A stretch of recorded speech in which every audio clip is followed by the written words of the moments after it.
All right.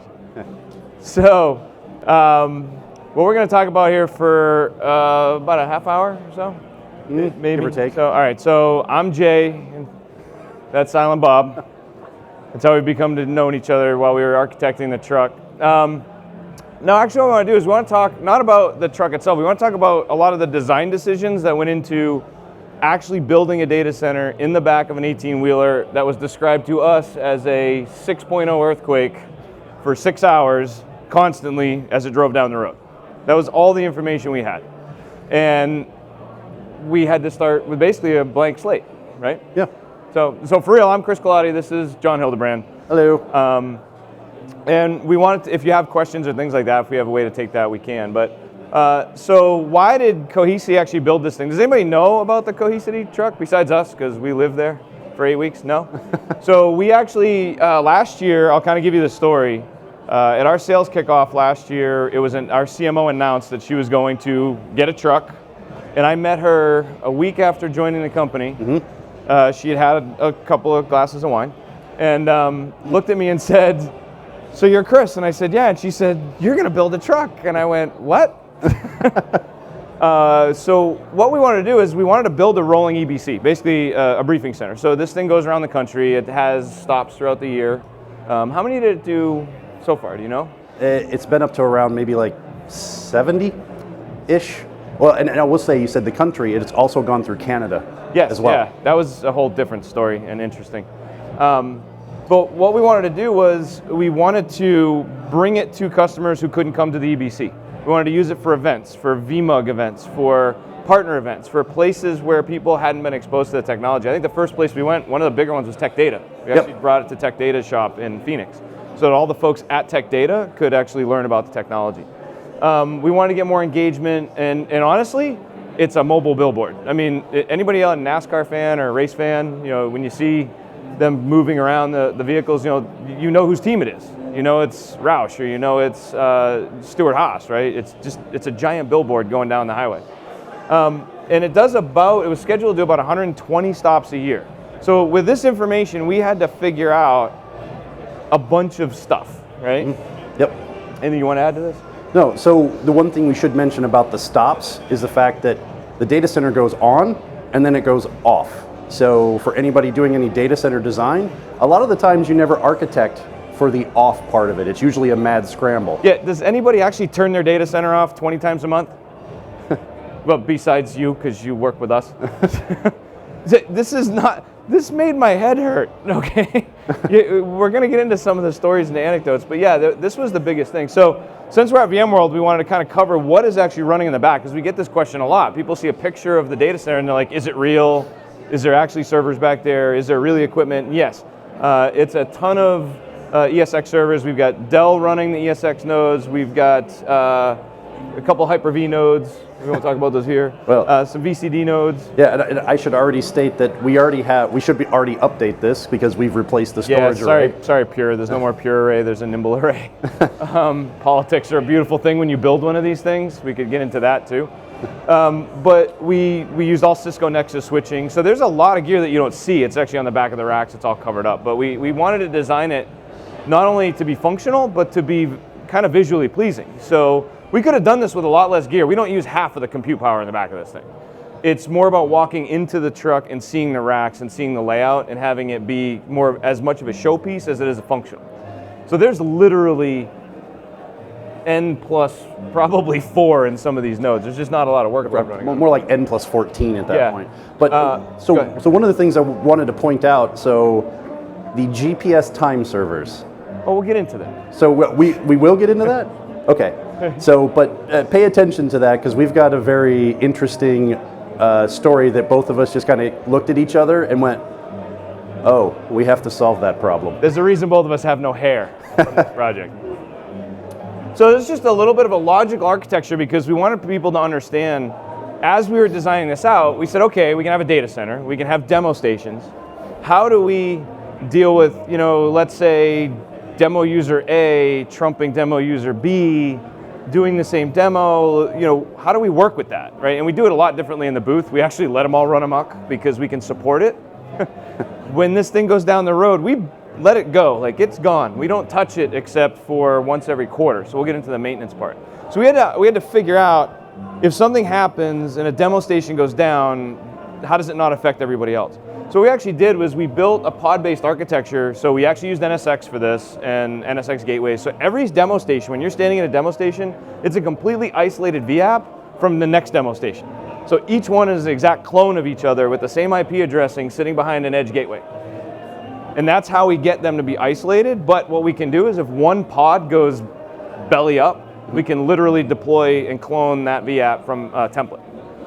Pretty easily, a couple minor configuration things. We haven't had it happen yet, but we didn't want either user on a Wednesday before the next stop on Thursday to basically have to get an admin out there to go fix it, right? So this was just one of those small decisions we had to make at the beginning. And I think this was great for you because you didn't have any exposure to NSX before this. No, so even though I came from like a service provider background where I should have probably known more about layer 3, this, just having to get used to this was something that was I felt like I was underwater most of the time until I actually started to figure it out. So for those of you, if you haven't started doing anything with NSX, if I can figure it out, you definitely can figure it out.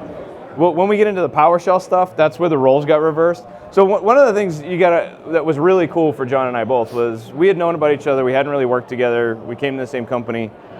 We figured out really quick who had which skill set and where we complemented each other, because we had 8 weeks, by the way. We were told the truck is here, it needs to roll on this date, and that was an 8-week window to go from bare metal, nothing in the racks, to fully functional and on its way to Las Vegas. So the time crunch on this was insane. So we'll talk about some of the pressure situations of some of this. So this one's a little bit of an eye chart, but we did want people to realize that there is multiple VLANs. There's a spine leaf architecture on the physical switches.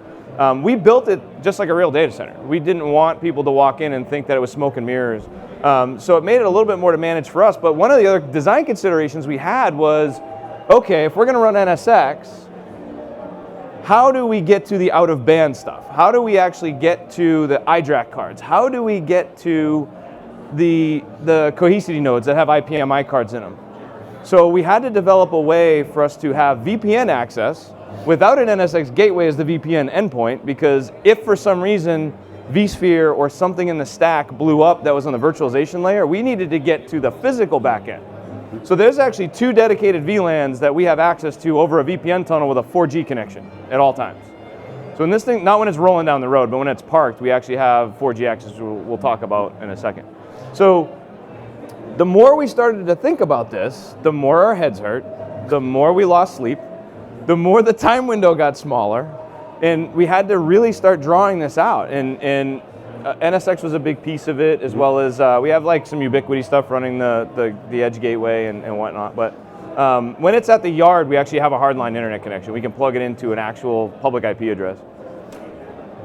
Okay, so we're gonna sit on this slide for a while and kind of talk through some of this stuff. This is Jon's favorite emoji, by the way. We use this at an internal company presentation. But when we started to think about this rolling data center, it's one thing to call something a black site. It's another thing to say, let's take the black site and put the black site on wheels and drive it to different areas of the country where you may or may not have internet access, 4G access. You may have it from Sprint. You might have it from Verizon. So how do you deal with multiple carriers? Is satellite an option, right? We would literally make lists of things we could do for connectivity. Latency. I mean, what were some of these things we sat at the whiteboard for hours in one day? Yeah, so especially the latency part of it, because if you figure with a VPN tunnel, for us to be able to remote into it meant that we had to at least be able to provide some sort of mechanism to connect to it. So that's where we added the view environment in, so that we could do things over kind of a clunky gummed up internet connection, so that it really didn't matter from our endpoints if we were getting high latency. Things would still perform relatively well when we were interacting with the UIs inside of the truck itself. Yeah. So the view environment, which is something that I hadn't been exposed to either, on top of NSX. So him having to tell me all the view components that had to go into things, that happened. So. So we also sat down and we said, well, what about power? How are we powering this thing? So does anybody run their entire data center on a generator 24/7 with diesel fuel? We do. And guess what? The tanks run out of gas every once in a while. The generator fails. It's happened 4 or 5 times. It's ran out of gas once. That was when we were in New Jersey. But how much do we need to have battery backup? So if you actually look in this thing, there is literally, it's probably the 2 biggest UPSs I've ever put in racks. 19U APCs. We calculated it out to run about an hour of runtime because we also wanted to give the driver enough time to troubleshoot the generator issue before we said, time's up, start the shutdown procedure. And how long is that shutdown procedure gonna take? I think when we had the first conversation, somebody said, how long is it gonna take to power this up? And we had no idea. We literally took a silly wild ass guess and went 2 hours. And they looked at us and said, why so long? And we said, because we don't know what the hell we're dealing with yet. Like, we literally had no gear. We were going off of just paper and thoughts and theories and hypothesis and all of these things.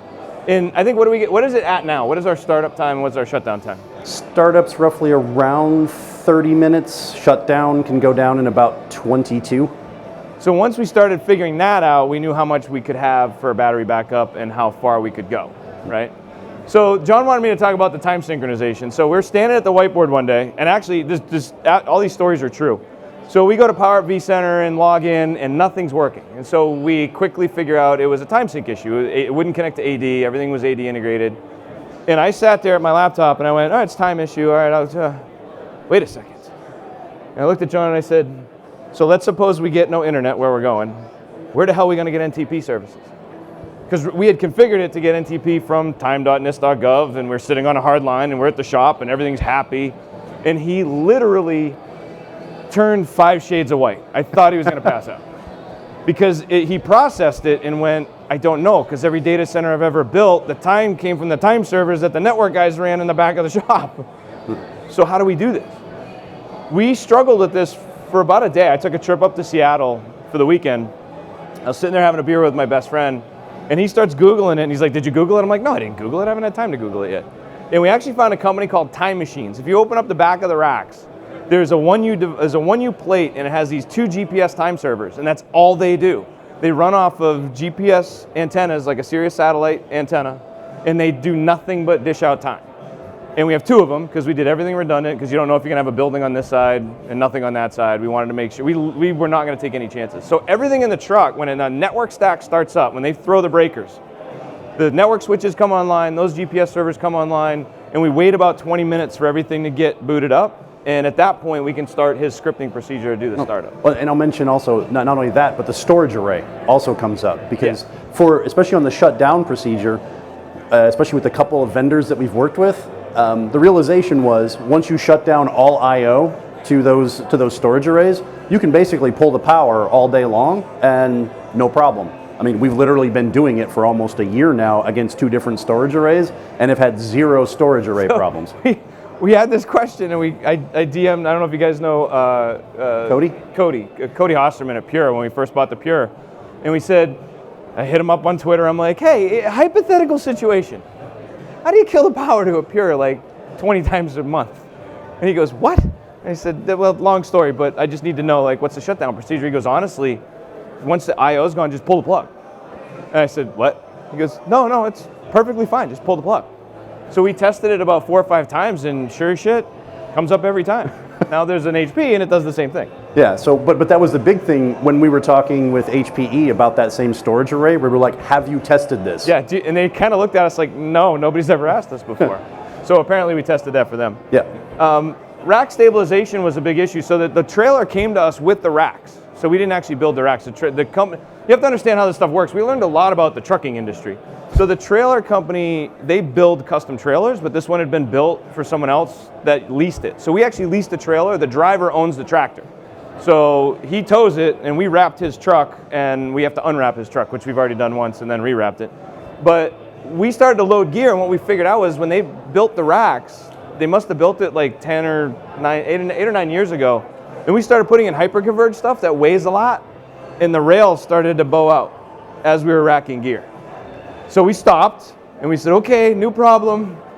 got any pipe clamps? Because we got to bring this stuff back together. I mean, we literally lived in this thing for 8 weeks in the truck shop. We were in the shop. We got to know all the guys there. Like we were one of the, actually, we go there now and they're just like, hey, you guys are back. What are you doing? So to kind of dovetail into more rack stabilization, you remember the first rail kits that we got for the Dells? Yeah. So you got to remember, the motion for usually in the back of a truck is up and down. So the rails we got were more gravity based. You didn't secure them onto it, they just sat on something. Nobody makes those front to back rails anymore. It's just like a shelf, like, yeah. And then you bolt in the front. Yeah, so we were looking at it and going, what are we going to do? And just kind of like the whole time thing, we Googled a couple of things and realized you could get these cross stabilizer bars that basically screw in on each side and can kind of hold it in place. We did some reverse shelves, like yep. some short shelves, and reverse mounted them on the back, and somebody leaned on it and we bolted it in and then just tried to lift the servers. A lot of it was just, can I grab this and move it? Like, can I do stuff with it? The kind of the list goes on and on and on, but this is just a high level of what we dealt with in probably the first couple of weeks of building this thing. So I mentioned it was 8 weeks start to finish, and we'll have a couple more anecdotes and stories, but we actually took a lot of pictures as we were building it. So we had to literally muscle, now there's a door, right? And you have to get everything in through the side doors and then maneuver it to get it into the rack and not break the glass doors in the process because they don't come off. So somebody's always had to hold the glass door. And a story on the UPSs. So those are the two UPSs, I think, that you can see. I think there's one of me. No, that's a different picture. But I'll explain the whiteboard one. That was an interesting day. But we had to figure out how to secure the batteries. So if you've actually ever used one of these UPSs, it blew my mind. The power supply stack on the left-hand side has a retainer pin with a screw on it that holds it into the chassis. The batteries on the right side, no retainer. You can grab the handle, pull it out. And we're looking at that going, there's a big glass door in front of that 60-pound battery, and there's 4 of those batteries. So if he hits a really good bump or slams on the brakes, we got a problem. So we went to the guys in the shop and we gave them these guys were great. I mean, because you're dealing with a bunch of fabricators. So we asked them stuff, and I'm going to lose the bet on how many times I drop a profanity, but, and we would go to them and say, hey, this is the problem, how do we solve it? Can we fabricate something? And they said, yeah, well, we found out that there's like this little tapped area on the top of the chassis that they could put a thumb screw in. No, they tapped that out. They actually drilled that, but there was a slot in the bottom, and they built this strap and put padding on it. And when the driver leaves, he inserts this and locks it down. And we've actually had an instance where I went in there and one of the batteries had popped out and hit that bar. So we can go back in and reseat them. And this is all stuff you have to figure out before it rolls down the road the first time. Because we didn't want to have an instance where it just shattered stuff. So the batteries were an interesting day as well. So you want to talk about the network stack for a minute? We call it the Thursday. No, it was the Monday, right? Oh. It was the Monday of doom. So just like any major project, there's always something right near the end of it where you're supposed to get completed, but then something that tries to unravel the project. And in this particular case, I love our network guy, but this was not a good time to perform the operation in question. Why don't you explain what we had for a while on the network side? So, as we explained earlier, we had Cisco switches, and we're doing your standard leaf spine networking. The 9Ks were not available for us until later in this project. Back-ordered. So we actually had started off with a single Arista switch, and we gave him explicit instructions. When you get here and you want to replace those, let me know, and it gave me an opportunity to test the shutdown procedure, because I want to shut this down because it's going to cause impact to the entire network stack. And because iSCSI storage and everything else, things are going to go haywire. He didn't tell me. All of a sudden, we're in the conference room. Yeah, well, I am. You are. Yeah. You were on phone because I was working with something with you, and all of a sudden, nothing was working. I started hitting some of the ESX consoles, and they always tell you from a storage perspective there are certain error messages you never want to see. I saw 4 of them. 4 different types of error messages that basically... all storage related. Yep, all storage related. So as you can imagine, every virtual machine in the environment was inaccessible. So at that particular point... you hung up on me. Well, yeah, I hung up on you because I had to go back there and find out that he was ripping the switches out and putting new ones in. So nothing was working. at all, period. Even after we rebooted the long and multiple short was he things. was putting the 9Ks in, didn't tell us, got them all racked, said he had them configured. You shut everything down and brought it all back up. Yeah, and still nothing was working. And of course, he had to tell us, oh, I have to go back to headquarters and work on something else. Yeah, I'll see you tomorrow. Yeah, I'll see you tomorrow with only 48 hours to go before we ship this thing out, and nothing's working. So we're in panic mode. Chris swore a lot that day. I could feel his blood pressure rising on the phone call as we started to talk this through, and we immediately identified, I'm not a network guy. You've been into it. I know enough to be dangerous. Well, MTUs. Everybody knows that if you don't set your MTUs properly globally across the board, you're going to have some issues. We were using NSX. We needed, we had everything set to MTU 9000. When he ripped the switches out, he swore he set the MTU. And I said, no, you didn't. He's like, no, I did. And I said, no, you didn't. He said, well, prove it. And I went, okay. So I was like, ping, 1500, works fine. 1501, no bueno. It's an MTU size. So he had to actually go research it. Apparently on the 9Ks, and I don't know the 9Ks, but there was a QoS policy and some other stuff. We lost, so it had to roll on Friday. Jon was actually testing the scripting, the shutdown scripting and the test. You lost 2 days. Literally 2 days of the final testing phase.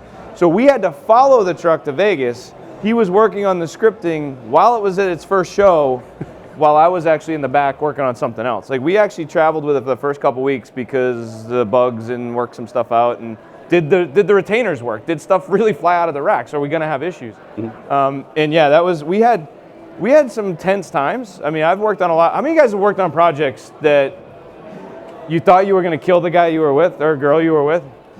Like, there was actually one day where that day I almost killed. We were trying to figure out how many ways we could disassemble Michael, the network guy, and hide him in different areas of San Jose, because we thought we weren't sure if we lost everything. Like, it was 7.5 weeks worth of work, and we thought it was gone. I mean, we had backups, we had Cohesity running, we had stuff there, but we didn't know what the time frame was going to be to bring it all back, and it had to be in Las Vegas. I actually prepped Brian at one point, our project manager, and I said, just in case, you should have a way to go tell Lynn, the CMO, that the entire truck is broken on its first trip. And he said, I don't want to have that conversation. And I said, I know you don't, but you should process how you might have to have that conversation. Just prep yourself. So to kind of wrap this up, yeah. I will state this. This has been one of the most interesting projects that I've had to work on. I mean, most folks don't get it. That's one way to put it. Well, well, let's just say that for the most part, we definitely got an introduction to each other. Yeah. You learned a lot about each other when you spent 8 weeks in the back of a trailer. Yeah. Plus also, we never really got into it, but the maintenance, we've had to travel a couple of times but again, with the trucking industry, there's some things like driver resets and forced time off, and we've had to do some updates because 4G connectivity is kind of unreliable for gigs and gigs of patch downloads. So, or when, somebody wants you to rip a pure array out and put a nimble array, you kind of have to be there. Yeah. By the way, that was fun because we had to tear our entire storage platform out in 2 days so that they could bring it here. Yeah. I definitely know it's definitely a resume thing for me, especially for anybody who's into edge data centers. It's a very unique use case, and from some of your perspectives, hopefully you get an opportunity to do something as unique as this, although maybe not with either one of us. No, because we'll never do it again. But if you want to know where the rig is, cohesity.com/tour. It just started its loop again. So if you're a vMug leader or you're a partner, there's actually a page at the bottom to request it. So it's actually been, a couple partners have actually had some really good success bringing it to a partner event. So we won't be there. Sometimes we're there. If we're there, we do a little Q&A and stuff with people like this. But come see us at the booth if you want to ask more questions or just get some more information about it. All right. Thank you.